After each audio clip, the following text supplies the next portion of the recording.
guurka iyo tirtirsiintiisu waa wax naftu iska jeceshayba marka hore oo iyadoo cunno lagu tirtirsiiyey wax cun haddii lagu idhaa ka war awal baad u heelanay guurkuna waa sidoo kale laakiin dhaqanka qofka muslimka ah guriguu ka muuqdaa umamkuna jiritaanka ummadeedna waa guryo laysu geegeeyey guryuhu hadday deggan yihiin oo xasiloon yihiin oo ilaahay cabsidiisa ay ku maran tahay ummaddoo dhan baa xasilaysa guryuhu hadday karayaanna waxay u badan tahay inaan dadkuna degin sideedabana bini aadamku xuquuq kuma wada socdo xuquuqda waa wax adag haddii lagu idhaahdo xaqayga halkaa dhig adna xaqiisa halkaa dhig laba qofoo bini aadami waa adagta laakiin bini aadamku wuxuu ku wada socdaa in lays ixtiraamo laysu tanaasulo oo lays dhammaystiro oo dadku ay isdhammaystiraan sida daraaddeed xuquuqda qur-aanka ku soo aroortay ama sunnada ku soo aroortay inta badan waa xuquuq si mutlaqa u warramaysa oo wacaashiruuhunna bilmacruuf baa ilaahay leeyahy wacaashiruuhunna bilmacruuf haweenka waxa kula dhaqantaan baa ilaahay leeyahy macruuf wax curfiga ku fiican oo la garanayo sama kula dhaqma samahaasi wuu joogayaa xataa marka la kala tegaya baa ilaahay ku tilmaamay faidaa balagna ajalahunna faamsikuuhunna bimacruufin aw faariquuhunna bimacruuf baa la yidhi xataa haddaa ay kala teg gaadho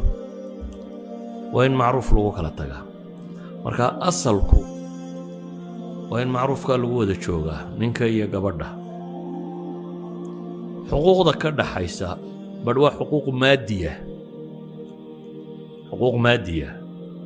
ومثلا صداق باكو واجبي نفقة كو واجبتي سكن باكو واجبي يد فراش باكو واجبي وحاصل دم هو حقوق مادية وحنا وحقوق كجديسان مادة أو أهرقا يا أخلاق يا بني آدم كسيدو ودا جوغ كرو بني آدم كو حقوق ودا جوغا وأخلاق ده markay dhalintu isguursanayso waxaa qof waliba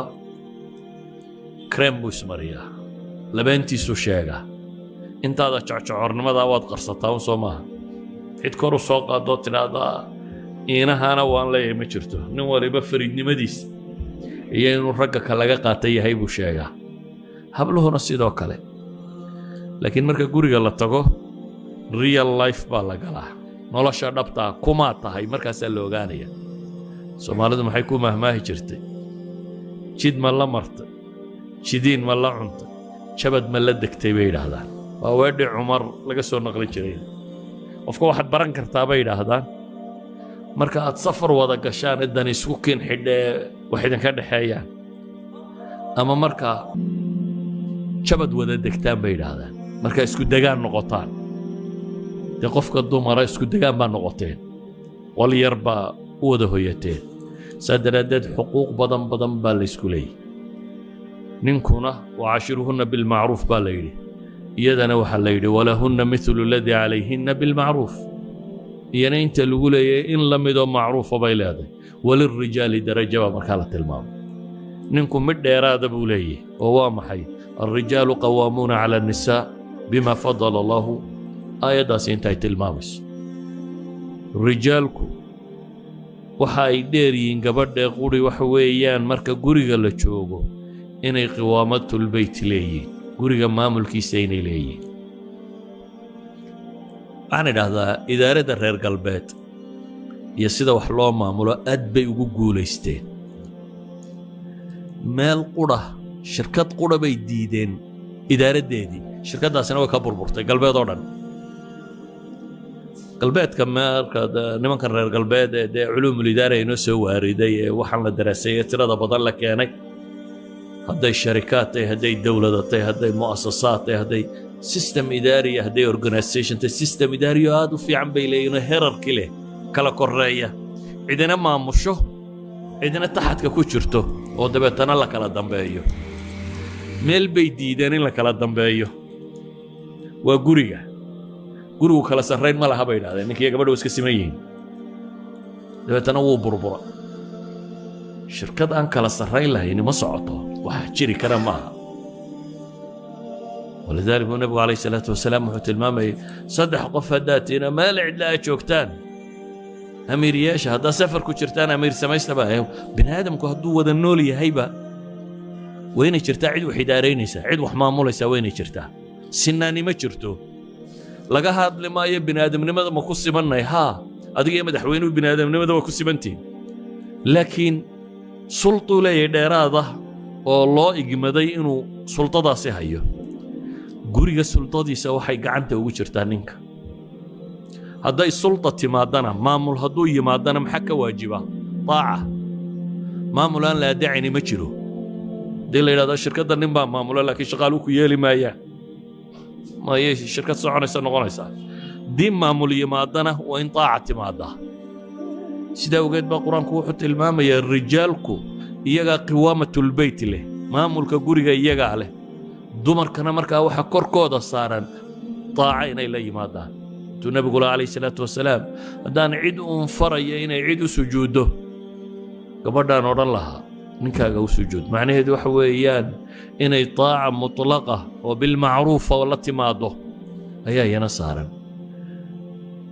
haddii inahaa la waayo in ninkuna dhaqan fiican guriga kula dhaqmo oo dhaqanka fiican inagu xagga lacagtun baynu ka naqaanaa ninka reerka biil fiican siiya waxaa fiican siiya waxaynu moodnaa inuu nin fariida yahay laakiin maadada maaha maadada waxa ka fiican dhaqanka kale wax allaaliya waxay diintu ina fartay waxa ugu horeeya ciddana wada nooshiin hadday naxariistay hadday cafis tahay hadday waxaad shareecadu ina fartay ee akhlaaqiyaata meesha lagu mumaaraseeyo meesha lagu dhaqangeliya waa guriga marka waxa habboon qofka muslimka ahi inuu gurigiisa dhaqankaa ku yeesho ixtiraam laba qof oo is ixtiraamaya inay noqdaan laba qof oo hadal fiican ku wada hadlaya inay noqdaan laba qof oo hadday wax isu sheegayaan si maangal ah iyo wakhti ay suurtagal tahay isu sheegaya inay ahaadaan laba qof oo kala dambayn leh inay ahaadaan laba qof oo isqadarinaya inay ahaadaan waxa laaliya waxa uu qur-aanku inoo tilmaamay ama xadiista nebigu calayhi salaatu wasalaam inoo tilmaamtay ee dhaqan ee akhlaaqiyaata waxa la rabaa cidda aynu la nool lahay inaynu kula dhaqanno waanagoo waa adagtay ma fududa laakiin waxay u baahan tahay in la mumaaraseeyo waxay u baahan tahay in isku daygeennu bato idan ka warrami mayno xuquuqda maadiga ah inay meher kugu leedahay soomaalidu meherka dee deen bay isaga haysataayoo ma bixiso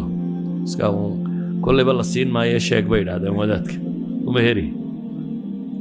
laakiin waa xoolo ay xaq u leedahay weliba waa xuquuq ay leedahay markaa in la siiyo